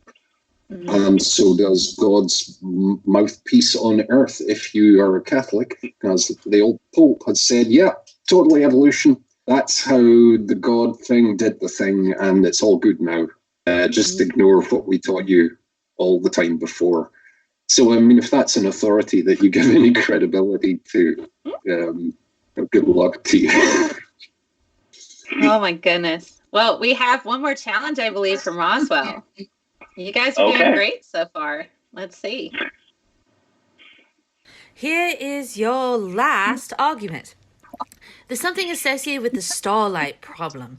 Essentially, the starlight problem is that if the universe was only 6,000 years old, then we wouldn't see such distant starlight. So this particular argument states that the Earth was created in a black hole, causing time on Earth to run a lot slower, allowing the light to reach the Earth. That's how they defend a young Earth. So what do you think? Is that a real argument? This is actually a Russell Humphreys argument. He believes, actually not, although I will correct one thing. So it's not a black hole, it's a white hole. It's called white hole cosmology. Russell Humphreys came up with this idea that there was once a white hole comprised completely of water, which anybody who knows anything about black holes or white holes knows that you can't have a white hole made out of water. But he did, in fact, claim that the entire universe started with a white hole comprised of water that began spreading out, causing all the planets to be formed of water, all the stars in the universe, and pushing down the universe like a trampoline. And so, yeah, this is a real argument. Real argument. I took it on a couple episodes ago, and it's one of those episodes I needed to learn a lot of quantum mechanics for. I would say for no good reason. I've heard various iterations of this, like God speeded up light speed to make it all fit because Occam doesn't have any kind of say in this. Or he started the light halfway towards us so that we could see it because reasons. And actually, the problem with that one is that makes God a liar, so that one's kind of been abandoned. But yeah, that one I've heard that one. I've also heard that the speed of light isn't constant. The one I heard, the best one I ever heard, was the wave particle duality, meaning, and in the end, it comes down to light of the speed of light is instantaneous until it hits something. And then when it reflects, then suddenly it travels at the measured speed of light. Yeah, but that's again demonstrably not the case. Unfortunately, for yeah. I guess if we boil it down, I mean, the hard argument on this is the Earth's a magic space pancake covered in a glass dome, and the stars are just points of light, and therefore we can see them because they're only 5 minutes away.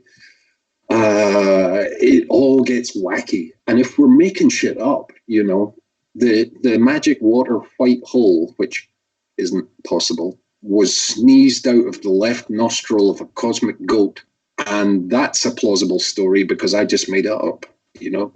Well, you can't prove it's wrong. Yeah. You can't prove it isn't true, guys. Were you there? Huh? Can you hear me? Were you there? I wasn't there. Oh, I thought you said, are you there? See, sometimes I freak out. I'm like, did I pause? Did I mute my microphone? I have a new mic, so sometimes I mute it and I forget I've done that. No, that's the comfort argument for everything that is historical.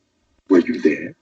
I wrote a piece on my website, ScientistMel.com/articles called the Invisible Giants in a Magic 8-Ball Universe. And I go through and I tell the story, you know, and you should check it out, you guys. It almost reads like a Douglas Adams kind of thing. That's what people are like. It's like they hear Douglas Adams kind of thing. So there's invisible giants in the universe, and the only way that they can communicate with people on the Earth is by treating the Earth like a magic 8-ball, and that's what earthquakes are.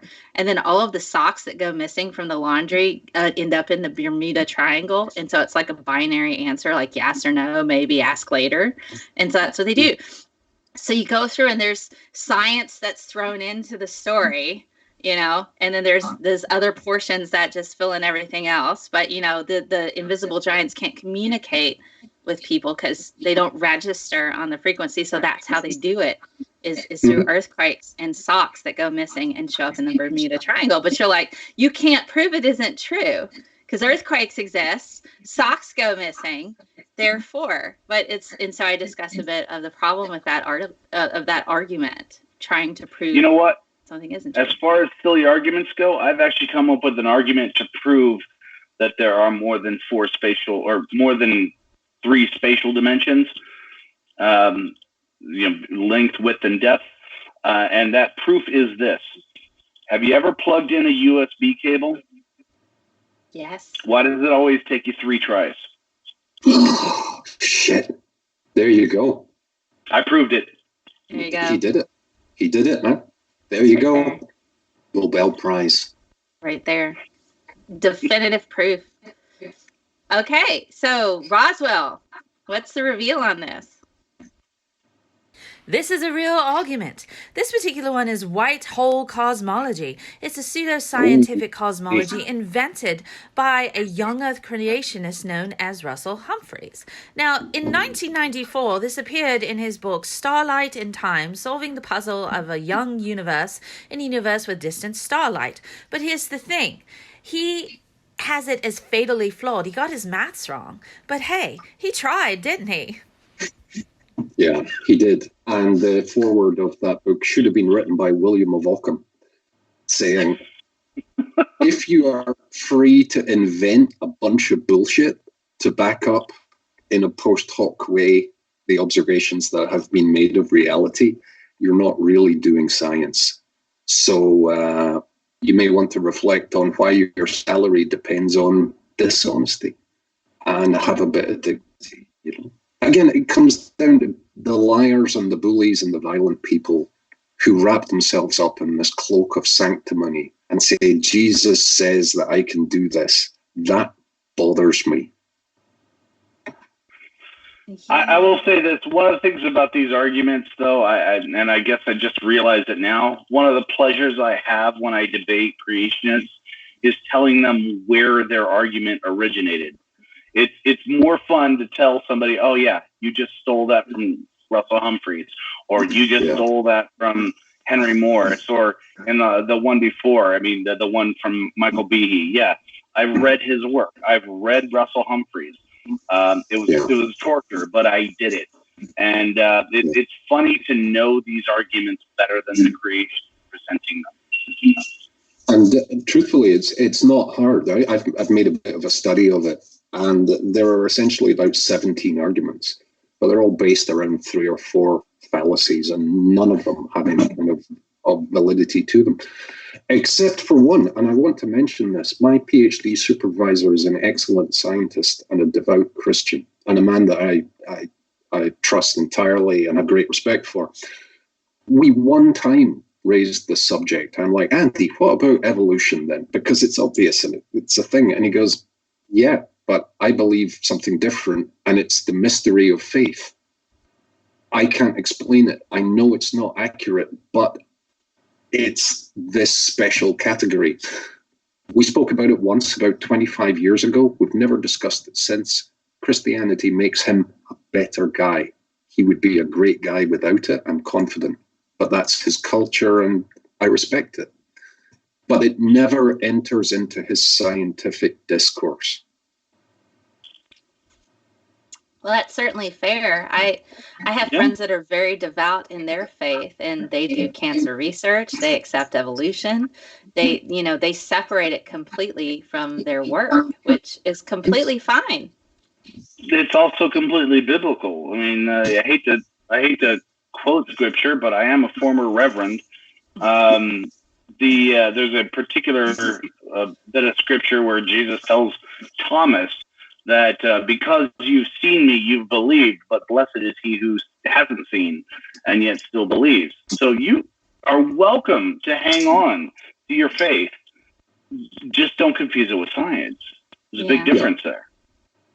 And I'm very happy to say there's a whole bunch of stuff that I don't know, and that collectively as a species, we may never know. I'm happy to continue to push that boundary and try to learn more. But There are existential questions that science cannot answer. It's not designed to answer those things. And if believing whatever makes you a better person, I'll support your right to do it, even if I think you're wrong. In fact, especially if I think you're wrong. Yeah. Just keep it out of my science class. No magic tricks in science class, no science in church. Yeah. I mean, I think that's fair. Roswell, I think you have a few messages left to say before we move on to our next segment. I tricked you guys. They were all real this time. Sometimes they throw in a couple that aren't real, but I'll be quite honest. I had a very difficult time coming up with fake arguments that these individuals would use. I would go and look, and sure enough, I found evidence that it was a real argument. So after about an hour or two of that, I thought, I'm just going to give them all real because they all sound kind of, I don't know. This is the plight of my job here. Anyway.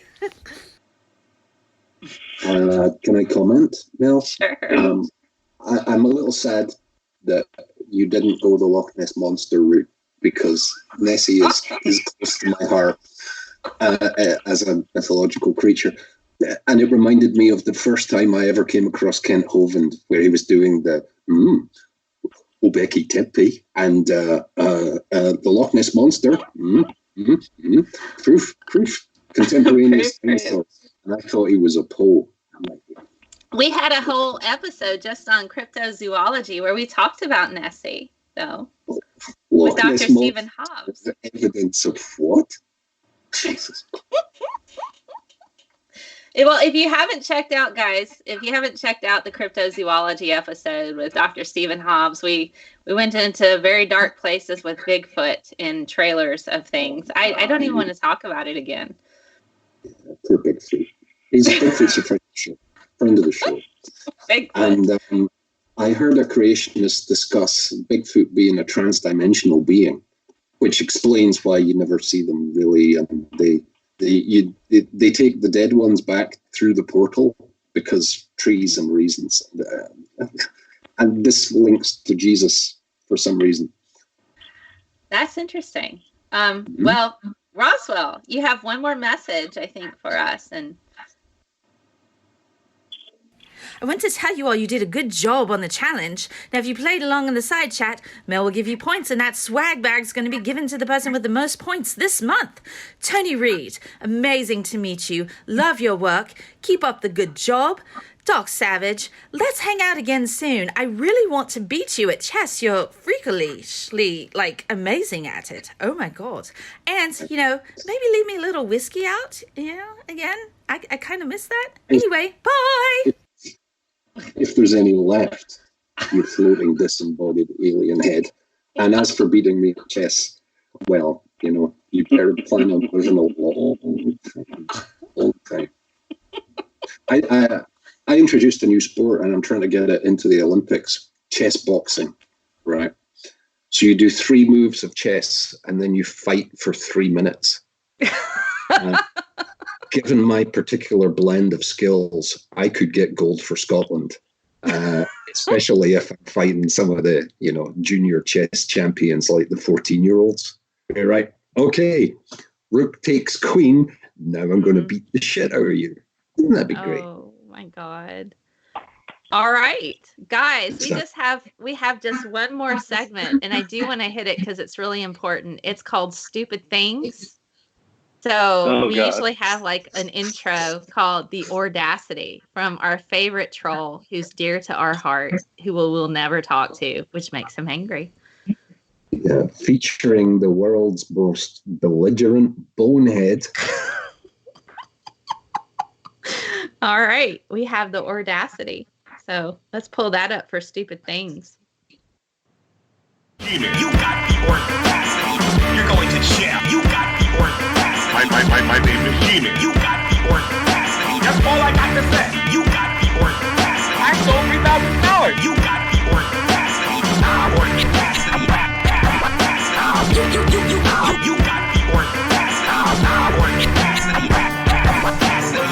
Because you don't got no evidence. My name is Genie. My name is Genie. All right. So we got the audacity for this particular segment for stupid things. I actually covered a little bit of this on my show yesterday, where I was talking about an opinion piece that was posted in Scientific American that had no business being there.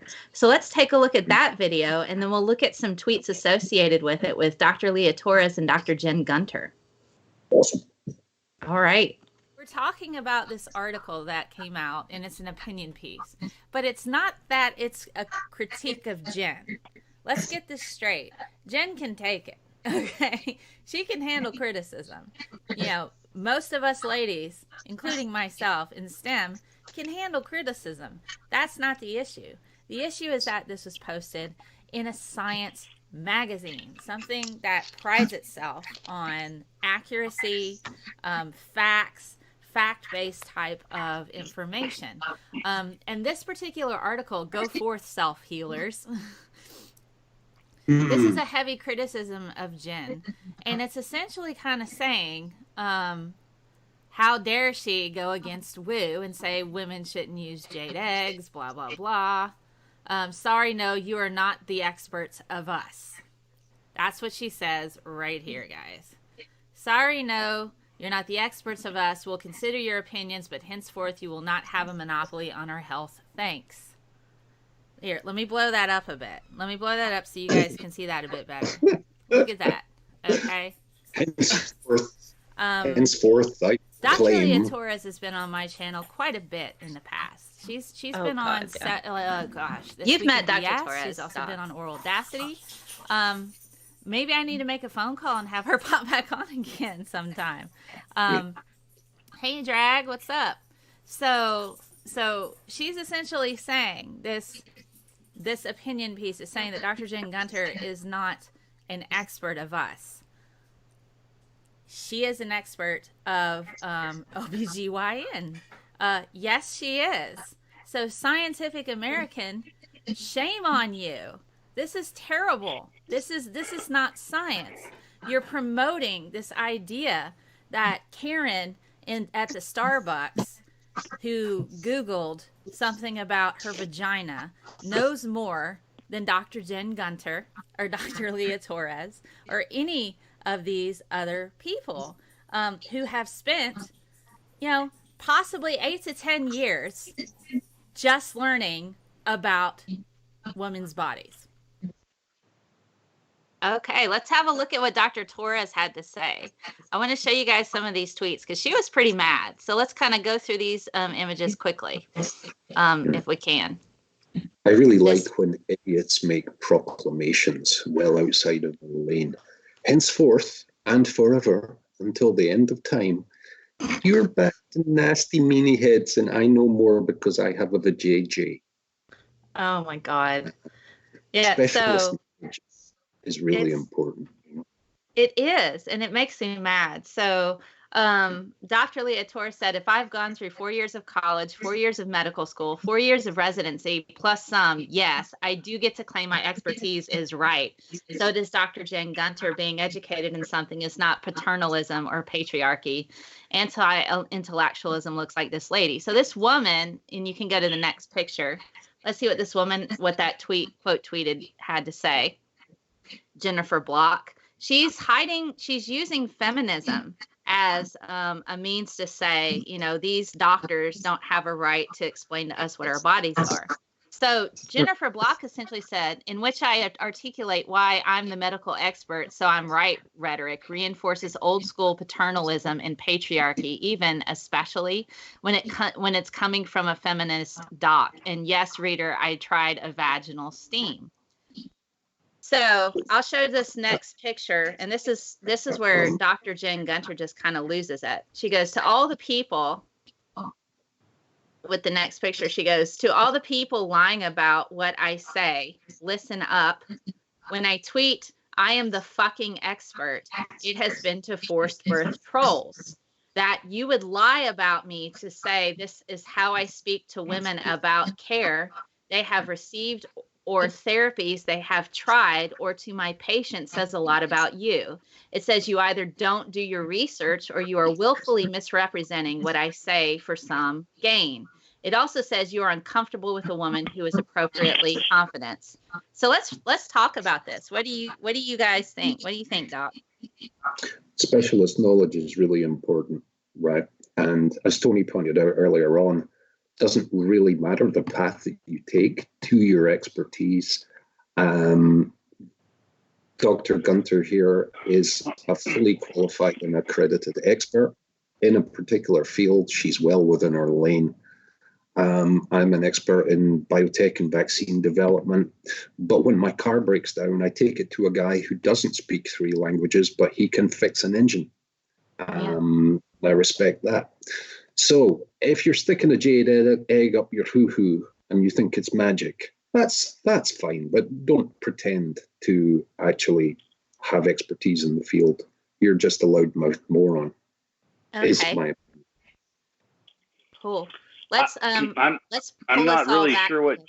Yeah. Go ahead. I was just going to say, I'm- let's pull us all back together so we can kind of like talk with one another on this. All right, I'm not really sure what she's arguing. I mean, she definitely would be more of an expert on the subject than I would, so I would listen to her. But I mean, I've had people in my life that are women, at least my mom and the woman I married, and in those cases, they've had disagreements with their gynecologist about things. And sometimes the gynecologist was right. Most of the time, the gynecologist was right. Other times, the gynecologist was wrong.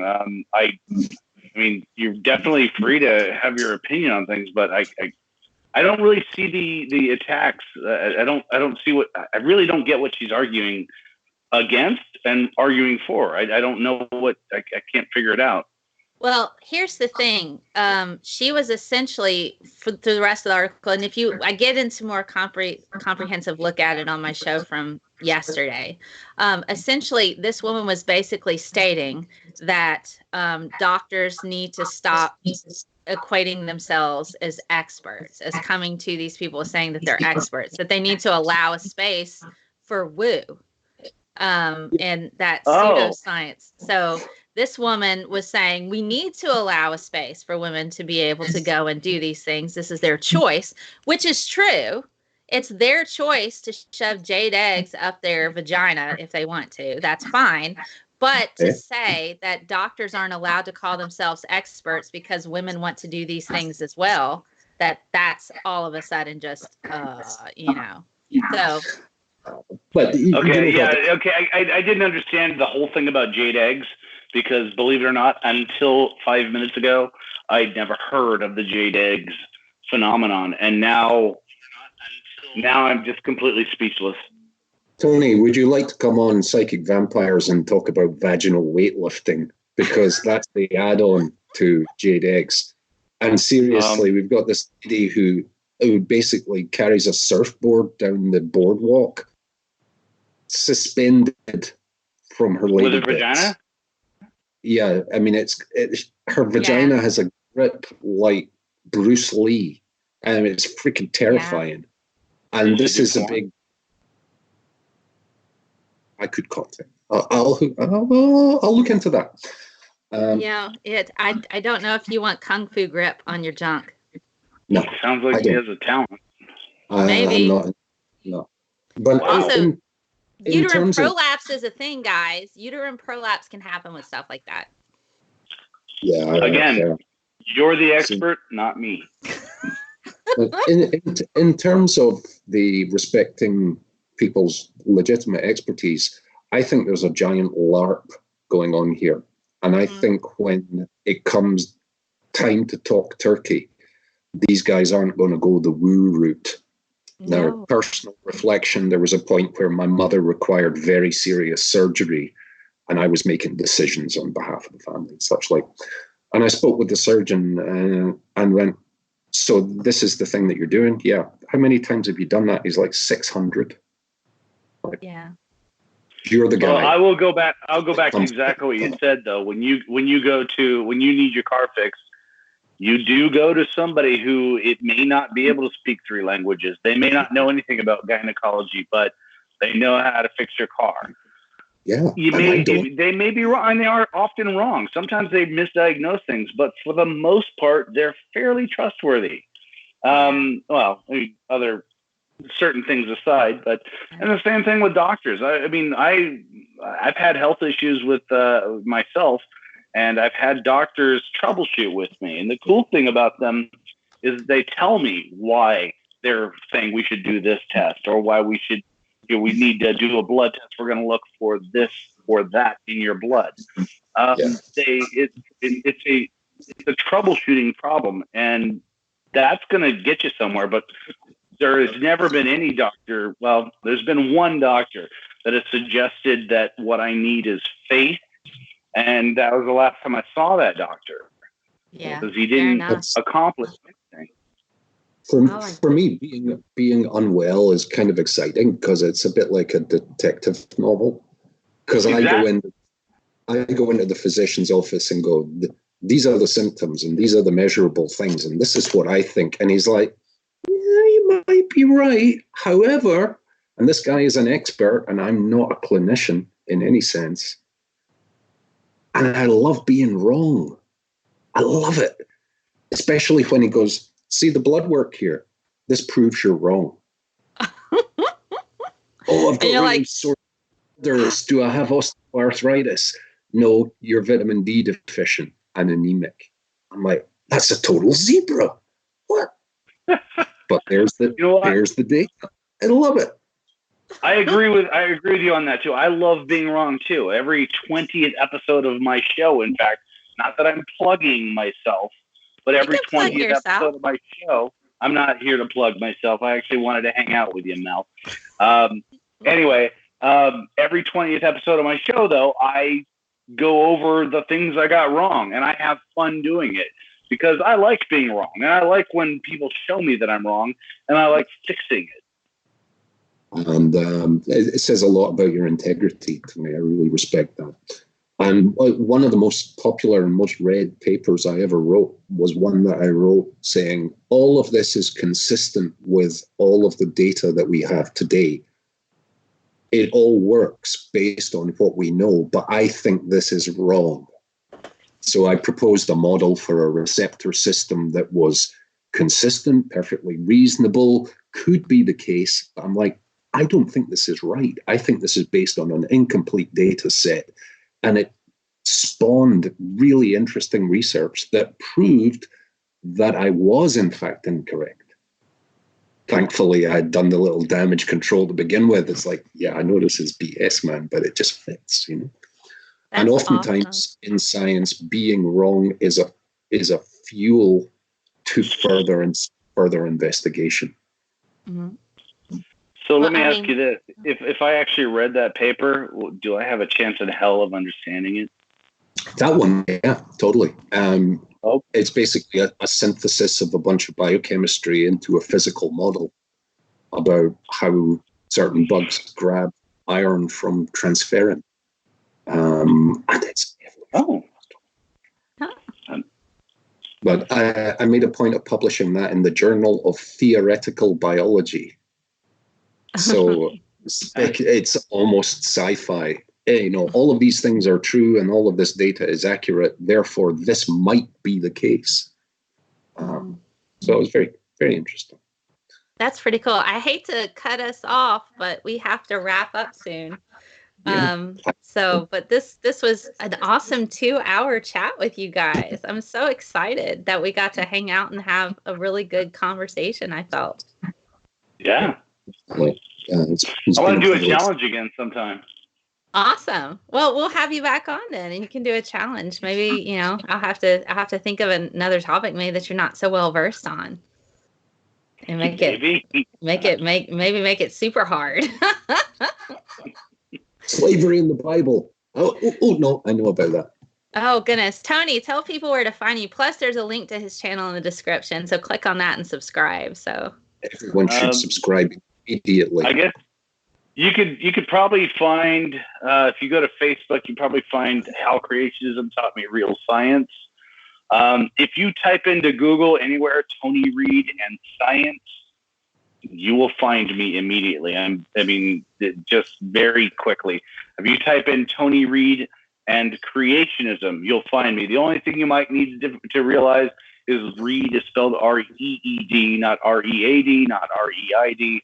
But other than that, it seems like anything that has to do with creationism and science and the name Tony Reed, you're going to find me really quickly, no matter where you go. All right. Well, Doc, any last words? Maybe Doc Savage rules for living. Firstly, it's been a great pleasure, privilege to speak with you, Tony, and anyone who's interested in an entertaining and intellectually stimulating dissection of creationist bullshit needs to check out Tony's work. Doc Savage rules for living. Don't make shit up when you don't know the answer. It makes you look like a douchebag. That's number 142. 142. I think it's 142. 143 is something else, but it's very similar. But 142 sounds correct. 143 is avoid fuck ups. Yeah. Avoid fuck So ups. Doc Savage rules for living. Listen to my words, and it'll do you better than the Bible. Well, this has been Oh, amazing. and good news. PZ Myers actually knows who I am now. That's awesome. Yeah. Go back and watch our show with PZ. It was awesome. We had a great time. I will. We talked about lots of debates associated with creationism, so that was fun. All right. I'm going to be a fanboy again, just briefly. PZ Myers watching the show, I feel like Dumbledore, because has been observing what we've been up to, and I'm like, oh, I hope I wasn't too offensive. Actually, I don't really care about that.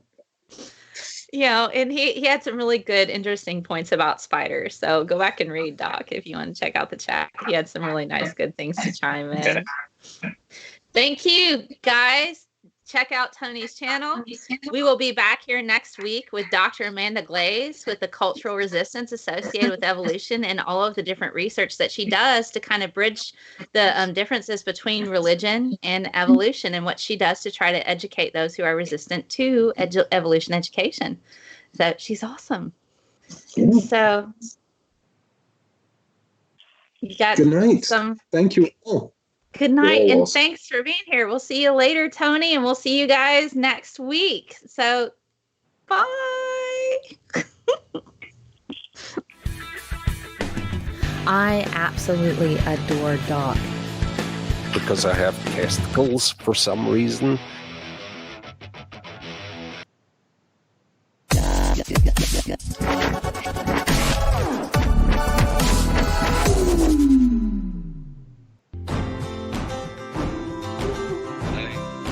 Guys, anything, a delight.